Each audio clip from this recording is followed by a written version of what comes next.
माझे माहेर माझे माहेर पंढरी माझे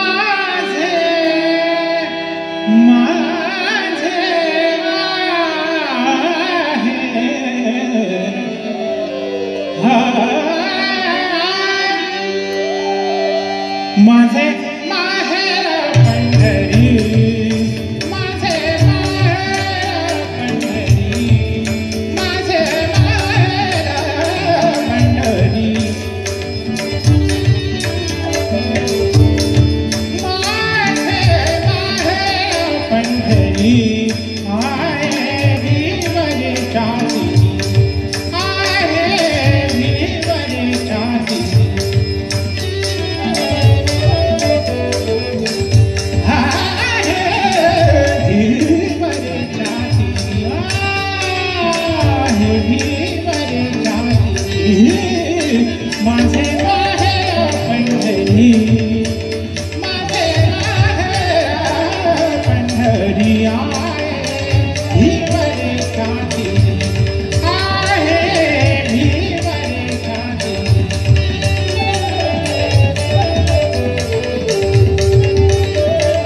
बहीण चंद्रभागा, माझी बहीण चंद्रभागा,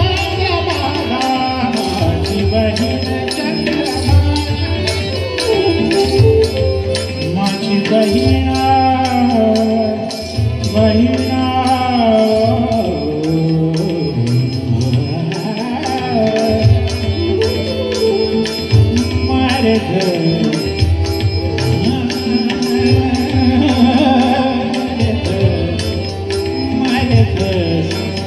सारे मामा दा सारे रे भाई मारे था मारे मारे था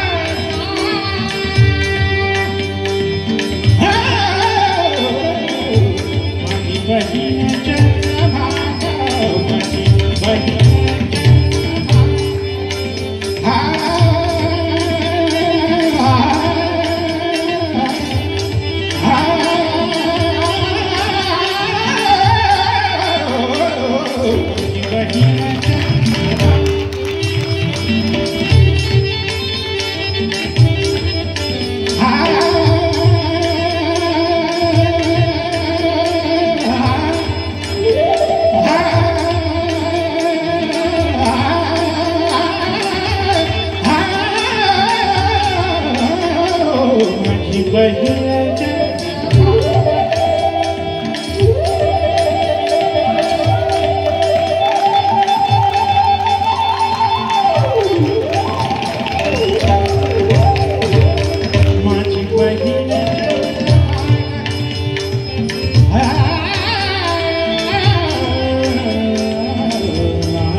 हे गजानन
प्रत्येकाने इकडे गंमत केलेली आहे आणि ती इतकी सुंदर होती की तेच गाणं तोच अभंग असतो, पण त्याला इतकं सुंदर नवीन रूप देता येतं.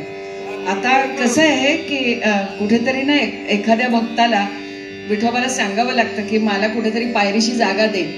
शब्दांचं अर्घ्य वाहणाऱ्या माणसाची अशी अवस्था होते, बोलावं तरी पंचायत, न बोलावं तरी पंचायत. मग मला तुम्ही सांगा, तुमचा निरोप घेताना मी तुम्हाला एवढंच विचारते की भक्तीचा खरा रंग कोणता? भगवा, पांढरा की पिवळा? पितांबर कैसा गगनी झळकला म्हणून पिवळा म्हणायचा, की निळीये रजनी वाहे मोतीय सारणी म्हणून निळा म्हणायचा, रात्र काळी घागर काळी म्हणून काळा म्हणायचा? खरं तर हे सगळे रंग ज्याच्या कुंचल्यामध्ये एकत्र येतात आणि सृष्टी निर्माण होते, तो श्रीरंग हा खरा आपल्या जीवनातला रंग आहे. कारण असं वाटतं की मातीचा तांबडा काळा म्हणून तो अबीर गुलाल सुद्धा आपल्या जीवनातला एक रंगच आहे. आणि घनदाट अशा सावळेपणामध्ये सुद्धा जो पांडू दिसतो तो पांडुरंग आहे, तोही एक रंगच आहे. आणि हे सगळे रंग जे मनात साठवतं ते आपलं अंतरंग आहे. आणि त्यावर चढलेला आणि कधीच न विटणारा असा रंग आहे तो म्हणजे विठ्ठल रंग, जो सोहिराबाईंवर चढला, जो संतांवर चढला आणि कधीच उतरला नाही. या मर्त्य जगात वावरत असताना, सगळे व्यवहार निभवत असताना आपल्यावरही भक्तीचा तोच रंग चढावा, म्हणून तर भक्तिरस असतो ना.